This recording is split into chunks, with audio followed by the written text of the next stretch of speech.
Een goeie. Maar weer wel een Sjen? Ja hoor. Wat wie stond het aan, Joert? Even dit hier weghalen. Ja? Sneeuw. Dan is- Anders wordt er ijs. Want wij zagen weer vorige al wat mooi kunstwerken staan. Ik zag jullie. Ja. Maar we eigenlijk even Sjen met hij. Ja hoor. Je hebt het hele gezin gebouwd, of? Ja. Ja? Wil ik eens eens vertellen wat, wie zien we hier alweer? Hier hebben we mijn moeder. Hier ben ik zelf. En dan, deze zijn ongeveer even groot, maar volgens mij is dit dan mijn broer Gijs. Dit dan mijn broer Tom. En dit is dan...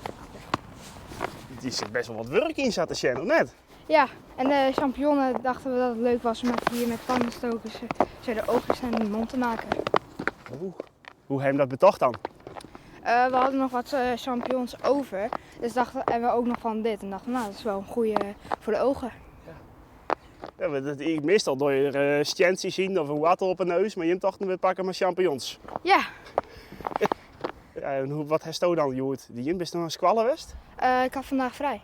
Oh, sneeuwvrij. Nee, gewoon vrijdag, gewoon studiedag. Oh, lekker. Ja. Dus het dacht ik, bouw maar een 4 sneeuwpoppen. Ja, wel samen gedaan met z'n vijven. Oh, met z'n vijven. Ja. En hoe lang ben je hier maar bezig geweest?